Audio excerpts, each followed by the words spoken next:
1972 സിംല കരാറിന്റെ അന്തസത്തയ്ക്ക് നിരക്കാത്ത കാര്യങ്ങളാണ് ഇപ്പോൾ നടന്നുകൊണ്ടിരിക്കുന്നത്. ഇപ്പോൾ അമേരിക്കയുടെ ഭാഗത്തു നിന്നുള്ള പ്രചരണങ്ങളും പ്രഖ്യാപനങ്ങളും ഒരു സ്വതന്ത്ര രാജ്യത്തിന് ഒരിക്കലും അത് ദഹിക്കുന്നതല്ല. ഇന്ത്യ പോലുള്ള ഒരു സ്വതന്ത്ര പരമാധികാര രാജ്യത്തിന്, അതായത് ഞങ്ങളാണ് നിർദ്ദേശിച്ചത്.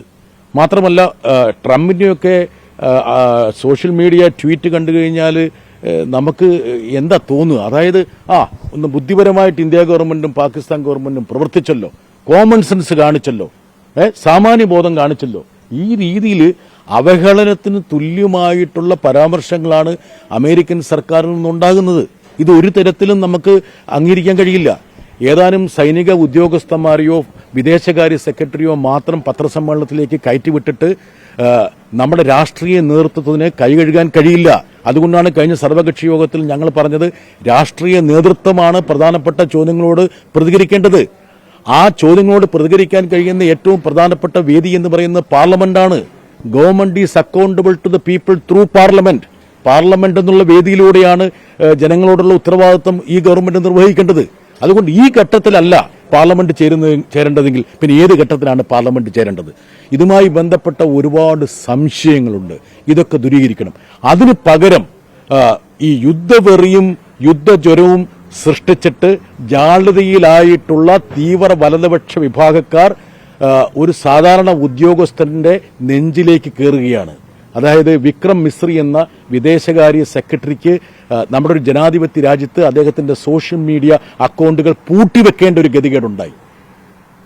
ഈ ഒരു സാഹചര്യത്തിലേക്കാണ് നമ്മുടെ രാജ്യം പോയിക്കൊണ്ടിരിക്കുന്നത്. ഈ വിക്രം മിശ്രി എന്നുള്ള ഉദ്യോഗസ്ഥൻ എന്ത് പിഴച്ചു?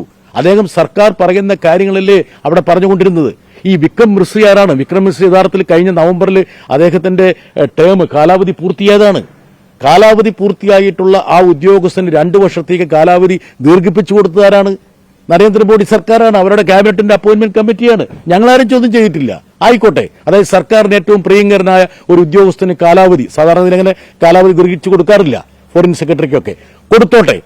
പക്ഷേ ആ ഒരു ഉദ്യോഗസ്ഥനെ പോലും, ആ ഉദ്യോഗസ്ഥന്റെ കുടുംബാംഗങ്ങളെപ്പോലും മകളെപ്പോലും വലിച്ചിഴച്ചുകൊണ്ട് വിദ്വേഷത്തിന്റെ ജ്വാല സൃഷ്ടിക്കുന്ന രീതിയിലേക്ക് നമ്മുടെ ഈ ജനാധിപത്യ വ്യവഹാരം മാറി എന്നുള്ളത് നമുക്ക് ആശങ്കാജനകമാണ്. പക്ഷെ എനിക്കതിനകത്ത് പുതുമയില്ല. എന്താ കാരണം എന്ന് വെച്ചാൽ പഹൽഗാമിൽ സ്വന്തം ഉറ്റവര് കൊല്ലപ്പെട്ട ആൾക്കാരെ, ആരതിയെയും അതുപോലെ തന്നെ ഹിമാൻഷി നെഹ്വാളിനെയും ഒക്കെ വിദ്വേഷം കൊണ്ടും വെറുപ്പ് കൊണ്ടും മൂടിയ ആൾക്കാർ ഒരു ഫോറിൻ സെക്രട്ടറിക്കെതിരെ ഇതുപോലുള്ള വിദ്വേഷ പ്രചരണം നടത്തുന്നതിൽ എനിക്ക് ആരും അത്ഭുതമില്ല.